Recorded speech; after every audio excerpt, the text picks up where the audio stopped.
Kia ora. Tonight on City News, musicians are mentoring students at Lakes High School as part of New Zealand Music Month.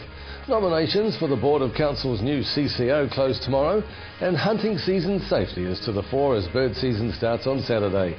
Those stories and more just ahead tonight on City News.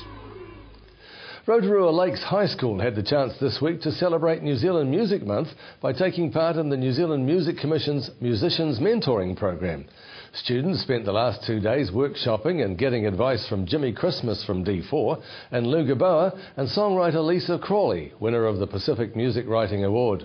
Jimmy Christmas says he's fully supportive of helping the students explore their talents. So it's a fantastic opportunity to kick off New Zealand Music Month, working in a high school with new talent and young musicians who are starting to get an idea of what it's all about. So it sort of fits together.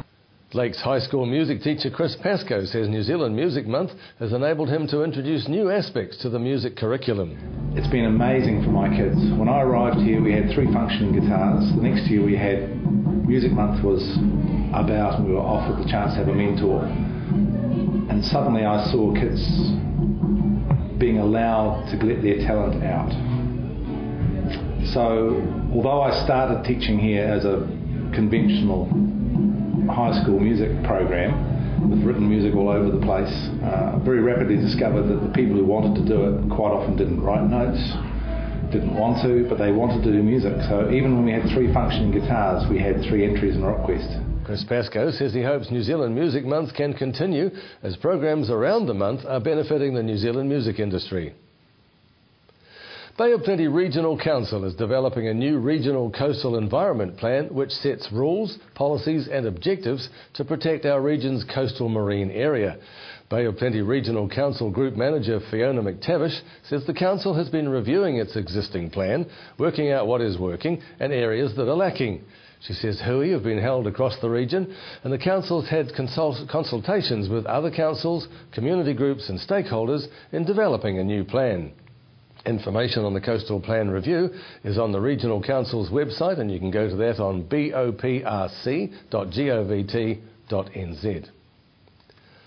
Rotorua Mayor Kevin Winters is asking business leaders to step up and make a real commitment to the city's economic future by making themselves available for a new Economic Development Board.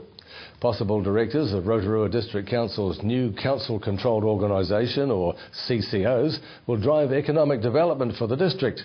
The board will comprise an independent chairperson and 6 directors. Nominations close tomorrow.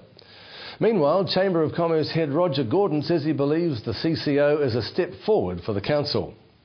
Mr Gordon told City News the advantage in the CCO is that it will be removed from the politics of council. The essential advantage of a CCO is that CCO stands for Council Controlled Organisation. So it's still going to be it's still going to be owned by the ratepayers. So it's not as if we're giving it away to private enterprise. But what it is that council's saying, this is important, and what we need to do is to create a company that sits at arm's length from council, that is removed from all the political environment, and that can really concentrate on its core activities, which is the implementation of the strategy. Local songstress Elizabeth Marvelly will sing some of Time's most beautiful songs on her very special tour of Heartland New Zealand. Elizabeth will be accompanied by some of New Zealand's best musicians, including maestro Carl Doy and violinist Ben Morrison. The concert series is promising to showcase the unique vocal abilities that make Elizabeth one of New Zealand's most treasured artists. She'll be singing New Zealand favourites and also introduce some of her new original material from her eagerly anticipated 3rd studio album. Elizabeth kicks off her Heartland tour on Sunday the 15th of July at the Civic Theatre, and that will be a good night. In sport tonight, bird hunting season starts on Saturday and Fish and Game are reminding hunters to have their paperwork in order.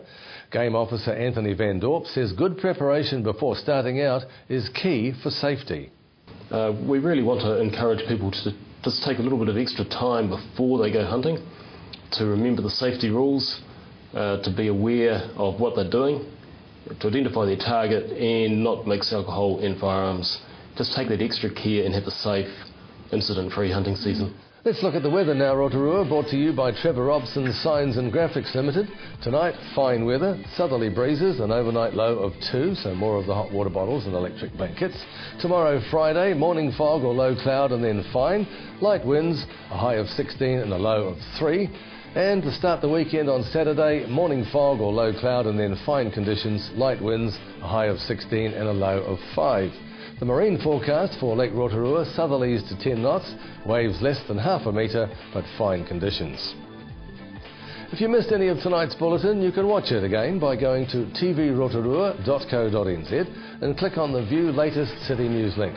Or to view what's on in our city, click on the Upcoming Events link. Still to come in tonight's program, Anthony Van Dorp has our Fish and Game report. Alan Solomon talks to Settlement Support's Heather McAllister, and we take a look at the mathletics event at Rotorua Girls High School.